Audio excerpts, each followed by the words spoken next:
just a minor disclaimer that there may be some background noise. I am now living in a different area than I was when I was filming previously, and I live in a very busy city, and so I'm not able to completely drown out all the noise that comes with city living. The other thing is, clearly by the title, this is a true crime video, but if you have been around on my channel for a while, you will notice that it's a little bit different than the kind of storytelling I've done before. I fully intend to get back to that type of true crime video, but as I ease back into filming, I'm going with this different approach tonight.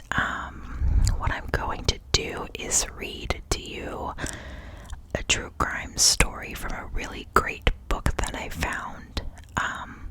But what excites me about this is that the true crime story I am going to read to you, I know nothing about, and I will be learning about it myself real time as I read this, and I will give you my honest feedback and reaction as we go through it. So I'm excited to do something like that because it's unique. But I will certainly get back to doing my own research and telling you the story myself as well. I have taken such a long break from filming. My gosh, I think it's been close to 8 months. I have certainly missed it, but I've had so many changes and so many things go on in my life that I just really needed to focus elsewhere. Like I mentioned earlier, I moved. I started a new job. I no longer work from home. I am busy all the time. I am in an amazing relationship with somebody that I met out here after my move. And so there have been so many different moving pieces in my life, but I finally feel like I am in a space that I can give my energy back to YouTube and to you guys without just completely depleting myself. So thank you to those of you that have, emailed me, commented on the channel just to make sure that I'm okay. I appreciate you guys so much. And I'm so excited to get back into filming. So I am pulling up this story that I have for you tonight, and according to the intro of the book, this murder true crime story is considered one of the most sinister stories in Texan history. So this true crime video will be about the Broomstick killer. The tiny town of Rosebud in central Texas was the home of a notoriously strange family, the Mcduffs. J.A. Mcduff, the father, owned a cement finishing business that did quite well during the building boom of the late 70s, and the family was well off by small town standards. The mother, Addie Mcduff, ran the laundromat across from their home and doted over her 6 children. She was a large, headstrong woman known for being overprotective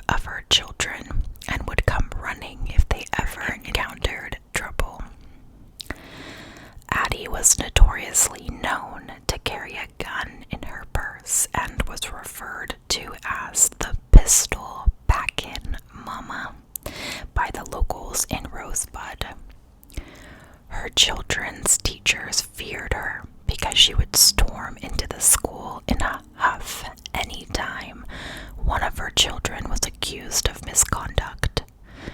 To Addie, her children could do no wrong whatsoever, and if someone accused them of anything, the school was likely to blame. The eldest son, Lonnie, was the bully of the family. He once pulled a knife on the school principal, who subsequently threw him down a flight of stairs. Lonnie spoke with a speech impediment and referred to himself as Wuff and Tough, Wani McDuff. I don't know why a child would pull a knife on a principal. That's pretty aggressive. I can't say that my reaction would be to throw them down a flight of stairs, but, if you are trying to protect yourself, there's only so much you can do. Addie McDuff was particularly fond of her youngest son, Kenneth.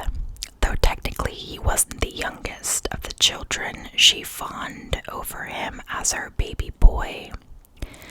Even in his early teens, when Kenneth started getting into trouble, somebody else was always to blame in her eyes.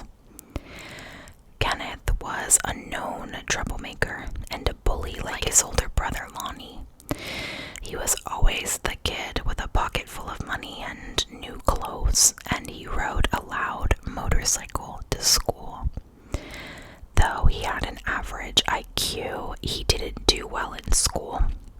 Kenneth didn't seem to care about school, and his only genuine friend was his brother Lonnie.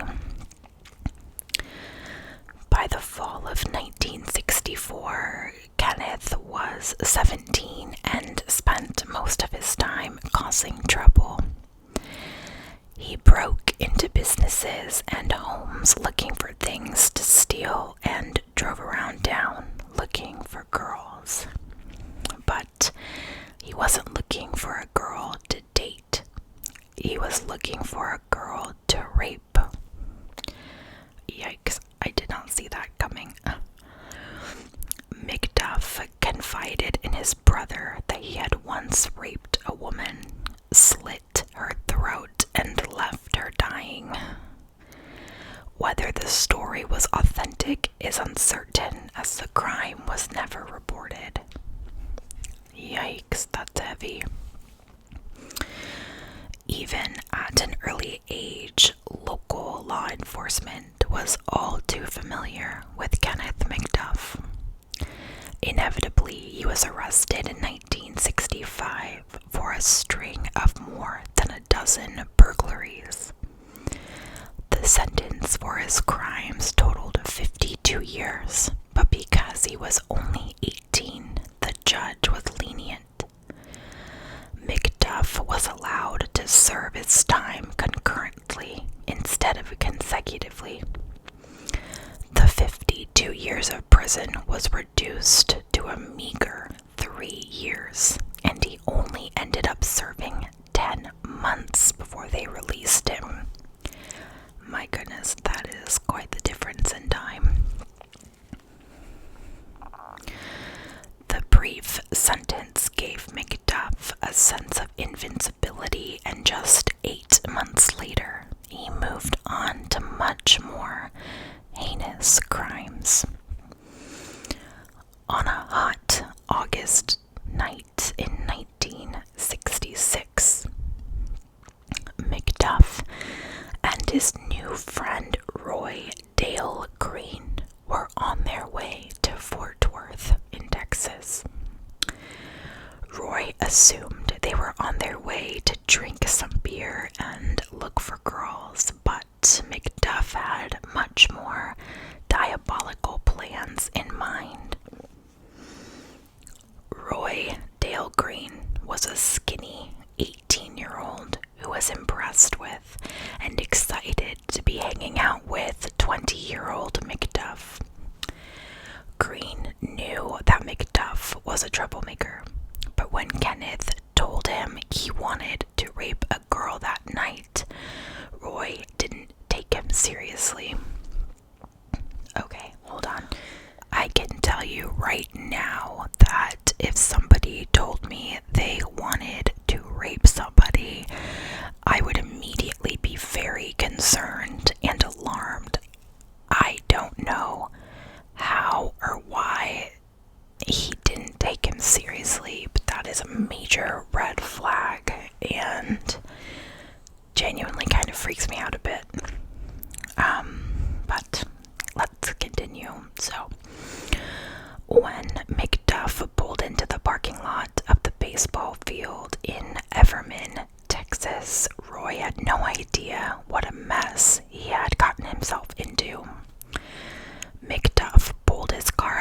next to a parked car near the baseball diamond.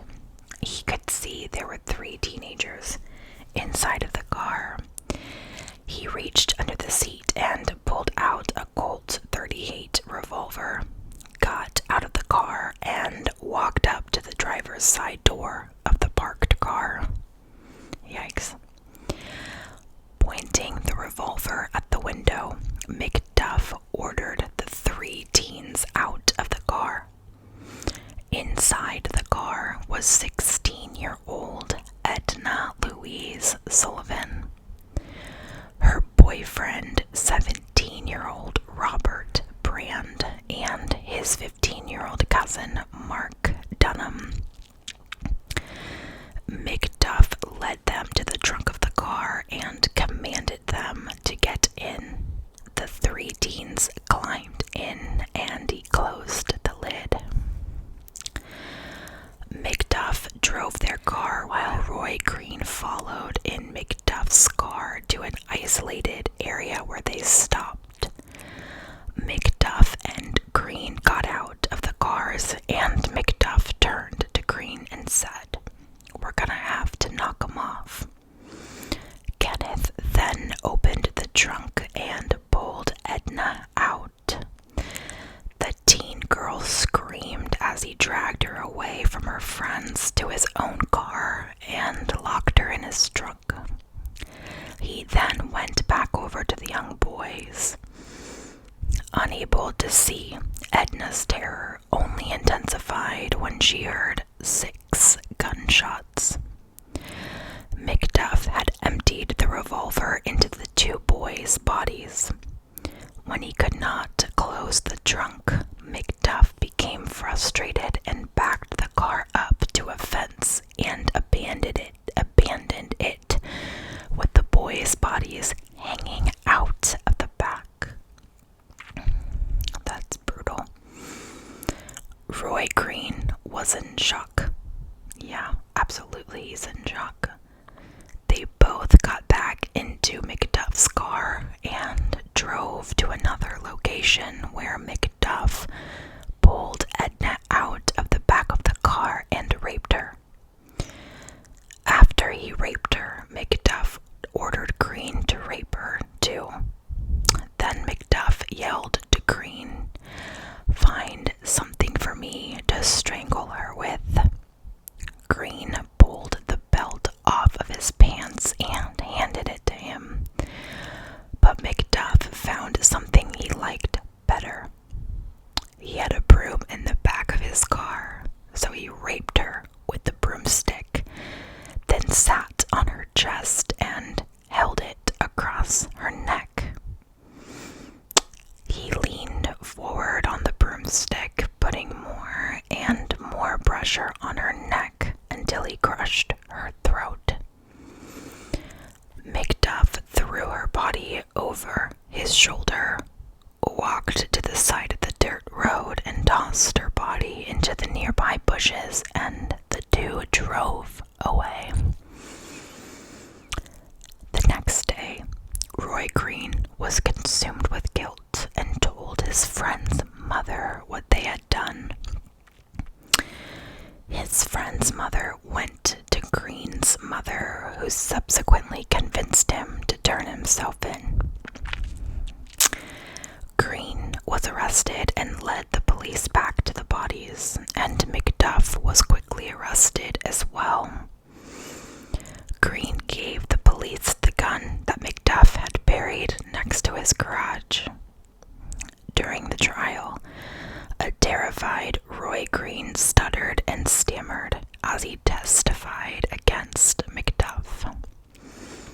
Mcduff was cocky and nonchalant, taking the stand in his own defense, but it didn't help his case. In November 1966, a jury found Kenneth Mcduff guilty on 3 counts of murder.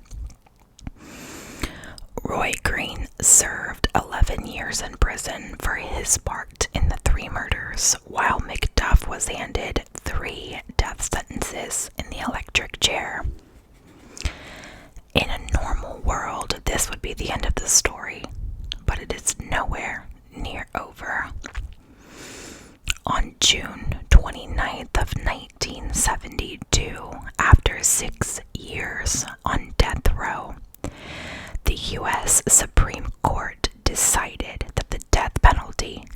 as it was then written, was a cruel and unusual punishment, and was therefore unconstitutional under the 8th and 14th Amendments.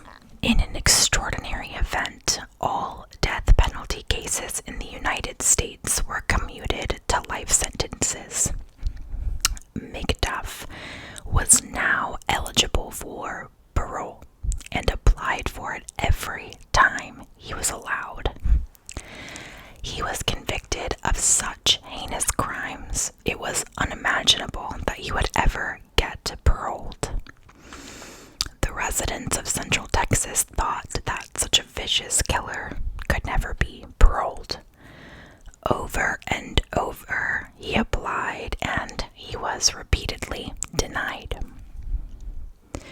15 years later, in 1987, Mcduff saw his chance.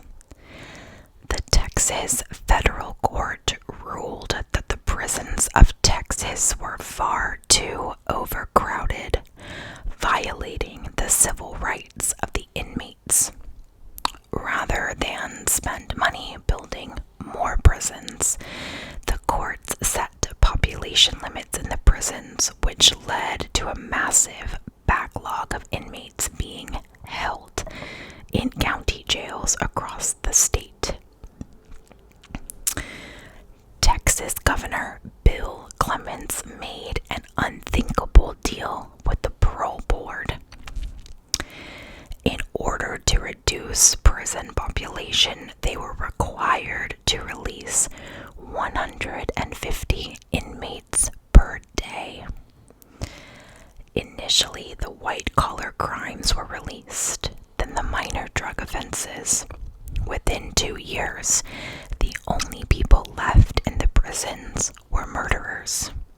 And this is when Mcduff saw his chance. Each time he applied for parole, Mcduff still had to appear before a parole board of 3 members, plead his case, and get 2 out of 3 votes in his favor.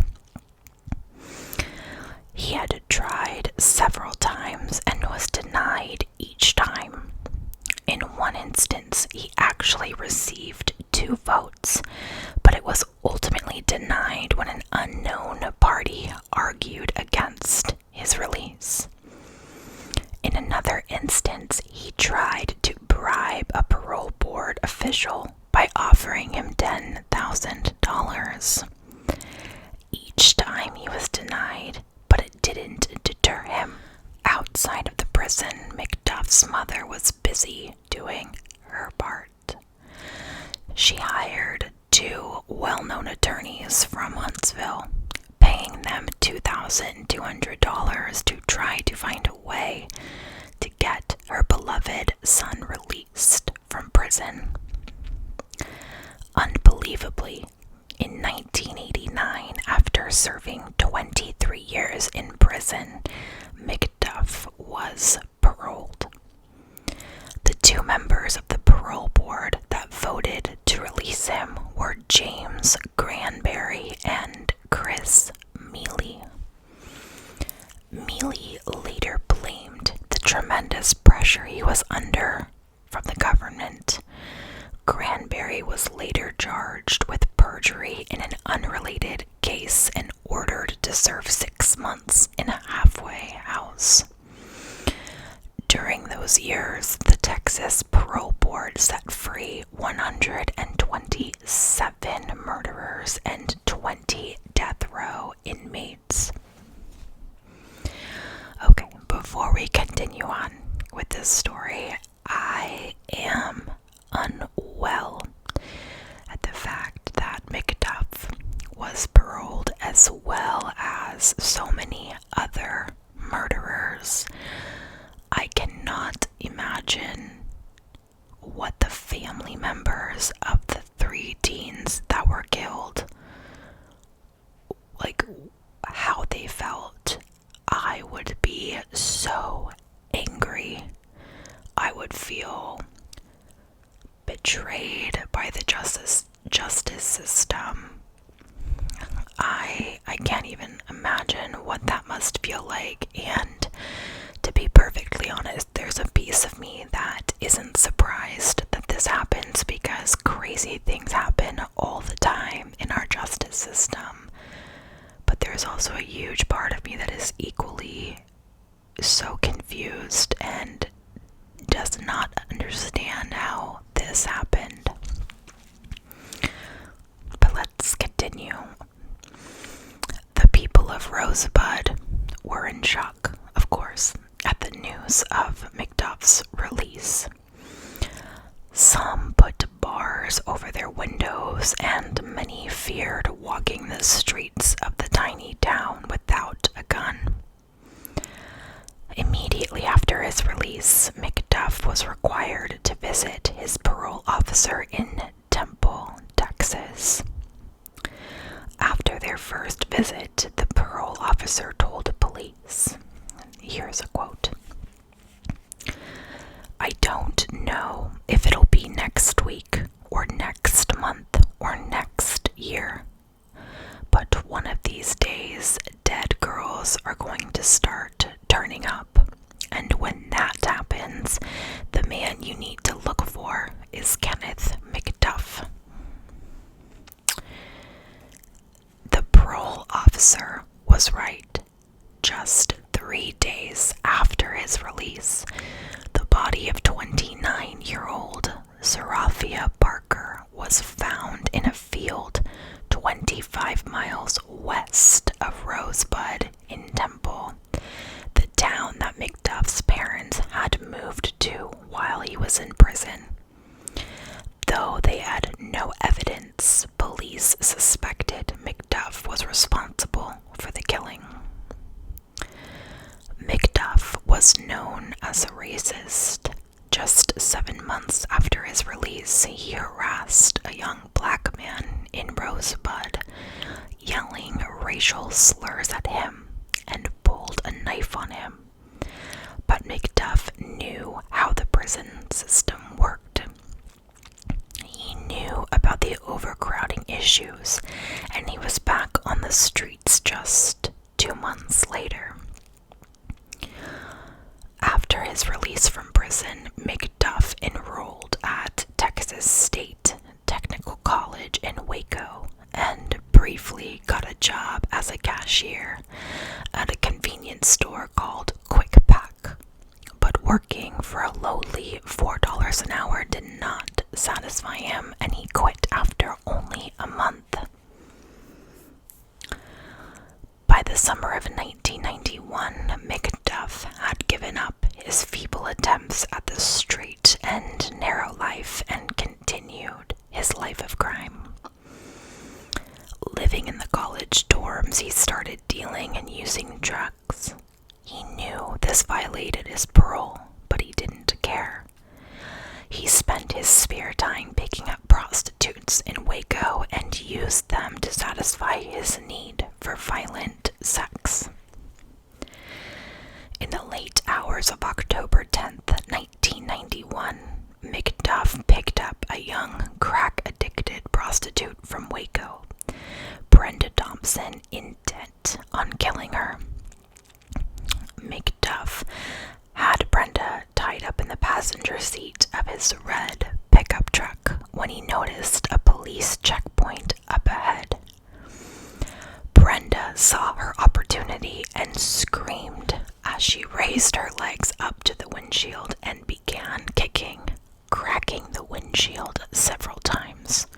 Good for her for doing that.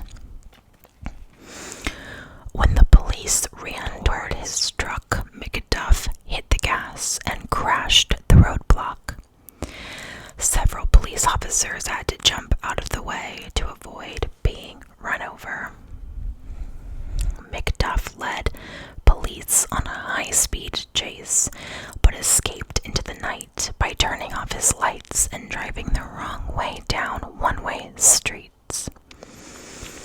After he escaped, he took Brenda Thompson down an old abandoned road into a wooded area near Route 84, where he raped, tortured, and murdered her, and her body wasn't found until 7 years later. Oh my gosh, that poor girl. Okay, like, so proud of her for trying to get the police's attention and succeeding and getting their attention. But the fact that during the high-speed chase, he got away with her in the truck and then was able to torture her, assault her, and kill her just breaks my heart, because I imagine that her attempt at getting the police's attention just fueled his anger even more and probably made him even more violent. And that just devastates me for what she had to go through. Just a week later, Mcduff picked up another Waco prostitute. 17-year-old Regina Diane Moore was last seen arguing outside a motel with Mcduff on the night of October 17th. Again, Mcduff tied her arms and legs with her own stockings, then took her to a remote area where he raped and murdered her. Her remains were not found until 1998. 2 months later in Austin, 28-year-old Colleen Reed was washing her shiny new Mazda Miata convertible at a self-serve car wash. One thing that Mcduff learned in prison was to find a malleable sidekick. That evening, he was driving around Austin with his latest sidekick, Alva Hank Worley. As they drove past the car wash, Mcduff spotted Colleen and made a quick U-turn. Mcduff pulled his tan Thunderbird into the bay next to hers, got out of the car, and walked into Colleen's stall. Without a word, Mcduff grabbed her around the neck and lifted the tiny girl off the ground. When Colleen screamed, neighbors behind the car wash came out to see what was happening. They watched as Mcduff threw Colleen in his car, and he and Worley drove away, again, driving the wrong way on a one-way street. The witnesses got a good look at Worley and alerted the police of his description and the type and color of the vehicle that sped away. Right away, police suspected that Mcduff was behind the abduction. When police got the description of Worley, they began looking through Mcduff's known associates and noticed Hank Worley immediately as one of his known drinking buddies. Like Roy Dale Green, Worley was timid and easily influenced by Mcduff. Worley wasn't hard to find, living in a motel with his 14-year-old daughter. When police knocked on his door, he was already terrified with guilt. Though his guilt consumed him, he feared Mcduff and wasn't quite ready to point a finger at him. On the first visit to his motel room, Worley claimed he barely knew Mcduff. It took a few visits to his motel room for police to persuade him to admit to what had happened that night. They stopped by while he was having a barbecue by the motel pool with his daughter, and Detective Mike McNamara whispered in his ear, "Hank, you're hiding a kid killer. You know that. You're protecting a man who raped and brutalized and strangled a girl not much older than your daughter over there. Picture her on the ground, a broomstick across her throat, crying out for you to help, begging you to speak out, to do what's right, to save the life of some young girl, too." McNamara couldn't finish a sentence before Worley screamed. He was ready to talk. When investigators got him into the interrogation room, he told the complete story of the night of Colleen's abduction. Worley said he and Mcduff were in Austin looking for drugs when Mcduff saw Colleen washing her car. When Mcduff lifted her off the ground by her throat, she screamed, "Please, not me, not me." He then threw her in the back of their car and told Worley as they sped off. When they got a few miles out of Austin, Mcduff got in the back with Colleen and commanded Worley to keep driving out of town. Mcduff tied her hands behind her back with her shoelaces, then took his cigarette and put it out between her legs as she screamed. He beat her and raped her. When he finished, he told Worley to change places with him, and Worley raped her while Mcduff drove. Worley recalled, "I didn't want to have sex with her, but if I didn't have sex with her, I knew that he was going to get back there with her and beat her up some more and burn her with cigarettes. He was taking the cigarettes and getting the fire real hot and burning her down there in the wrong spots." When they got near the town of Belton, Mcduff pulled on to a secluded dirt road and raped her again. He turned around and he hit her, slapped her real hard, and knocked her backwards. Then he took another cigarette and he lit it and got the fire real hot, and he burned her like that again. When she was able to stand, Worley claimed Colleen put her head on his shoulder and said, "Please don't let him hurt me anymore." Mcduff was having none of that. He grabbed her by the neck and stuffed her into the trunk of the car and turned to Worley and said, "I'm going to use her up." Mcduff used the term often to mean that he was going to terminate her life. Then he put her in the trunk of the car, closed the trunk down, and he takes me home. On the way home, he asked for me for my pocket knife, and I told him I don't know where it is. Then he asked me, "Well, I need a shovel. Let me borrow a shovel." And I said, "I ain't got one." He didn't say what he was going to do with it, but I knew what he was going to do with it. He wanted to kill her with it. Ain't nothing I could do. Real scary being like that. If you can't help yourself, there ain't no way you're gonna help anybody else. I wasn't even sure if I was gonna make it out of that. I'll always have a tear for that girl. I'll always cry for her, for what she went through. Nobody should be put through that type of torture. Mcduff was nowhere to be found, but police knew he was still in the area the following February when they found the body of another young prostitute. 22-year-old Valencia Joshua, a student at the same college that Mcduff had attended, was found on a golf course near the school. She had been strangled.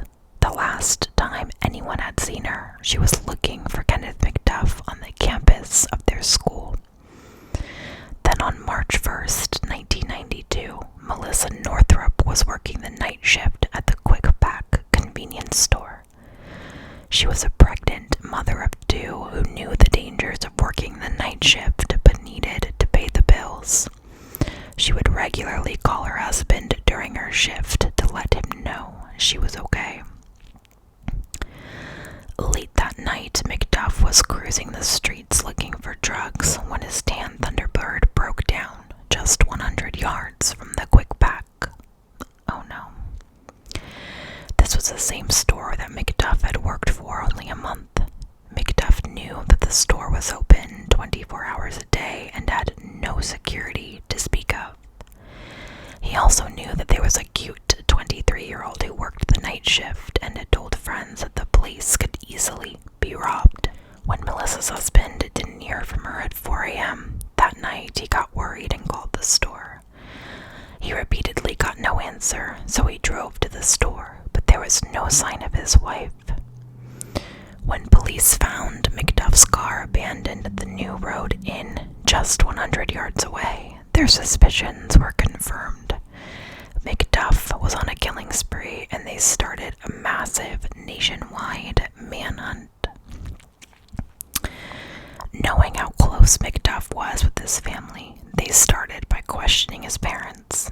As always, his mother stood by her beloved son and claimed he was innocent but didn't know where he was.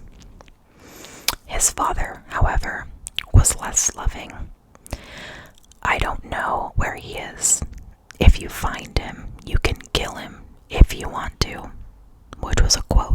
his father. On April 26, the badly decomposed body of Quick-Pack employee Melissa Northrup was found floating in a gravel quarry in Dallas County. Her hands were still tied behind her back with shoelaces, a signature of Kenneth Mcduff.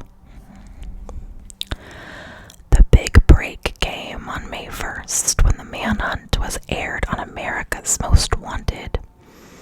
The TV show was massively popular. Through the years, it has helped to capture 1,200 fugitives. This airing was no exception.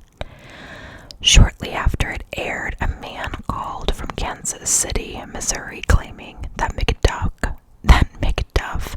worked for a trash company under the assumed name Richard Fowler. Texas police called Kansas City police, who looked up the name Richard Fowler in their records. Someone had been using the name and had been arrested and fingerprinted for soliciting prostitutes. The fingerprints matched that of Kenneth Mcduff, and he was arrested on May 4th of 1992 as he was driving a trash truck to a landfill. When he was brought back to Texas, crowds of angry people gathered outside of the courthouse. Mcduff embraced the media and professed his innocence to the mob of cameras outside, often claiming that his trial was unfair. Prosecutors had their strongest evidence against him for the abduction and murder of Melissa Northrup, so they decided to try that case first and worry about the rest later. Addie Mcduff, who is now 77 years old, was called as a hostile witness to testify against her son. She confirmed that her son used her credit card near the Quick-Pack store on the night of the abduction, putting him near the scene of the crime when it happened. Mcduff was livid that his own mother was being used by the prosecution to testify against him, but there was more to come. The prosecution called two of his friends to testify that he had tried to enlist them in his plans to rob the Quick-Pack store. At one point, Mcduff directed his anger at his own attorneys when he screamed at them, quoting, "Why don't you get up and go sit on the prosecution's side? You're helping more than you are me." End quote. The murder of Colleen Reed had not been tried yet, and the prosecution called Hank Worley to testify to show that there was a signature to Mcduff's killings. Worley was brought to the courthouse in handcuffs. From his visible shaking, it was clear that just being in the presence of Mcduff again terrified him. The ultimate nail in the coffin for Mcduff was when he insisted on testifying on his own behalf, despite his defense team's wishes. They explained to him that under the rules of evidence, his past 1966 murders could not be mentioned in court if he wasn't on the stand. But if he took the stand, the prosecution could use that against him. But Mcduff wouldn't listen. Mcduff took the stand for 2 hours, rambling a nonsensical story of his whereabouts on the night of the murder. Meanwhile, the prosecution took advantage of their opportunity, and the jury heard the complete story of his brutal killings of the teenagers in 1966. The jury took 4 hours to return their guilty verdict on February 16th, 1993. His defense team requested leniency and asked for a life sentence, but the jury only took 1 hour to decide that Kenneth Mcduff should die by lethal injection. Mcduff's trial for the murder of Colleen Reed started in 1994. Although the body had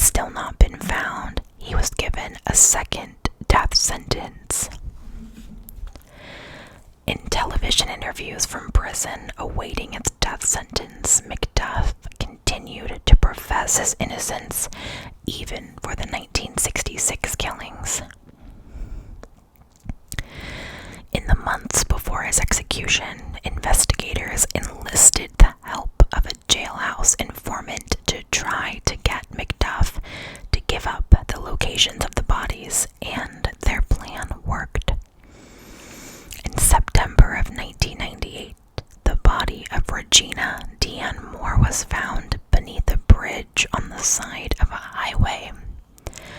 Mcduff had buried her in a shallow grave. Her hands were still tied behind her back with shoelaces, and her ankles were bound with stockings.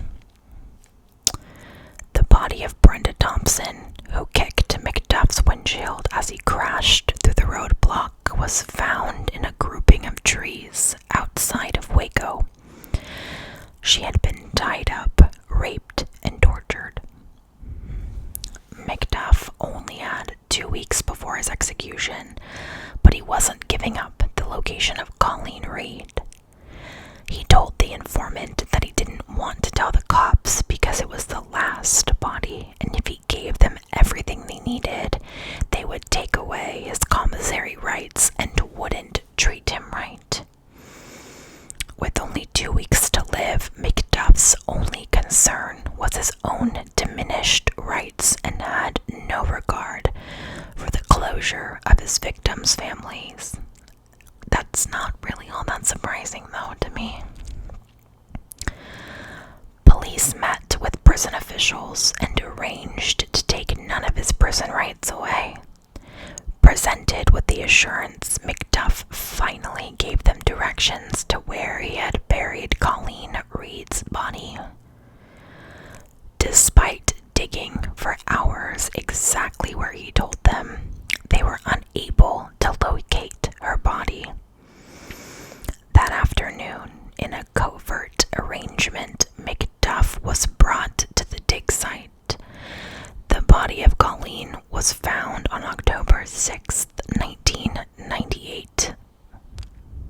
Okay, so they weren't able to find her body until they brought him to the site, and that's very cringeworthy to me because I feel like he probably got off on being able to go back to the site where he buried her.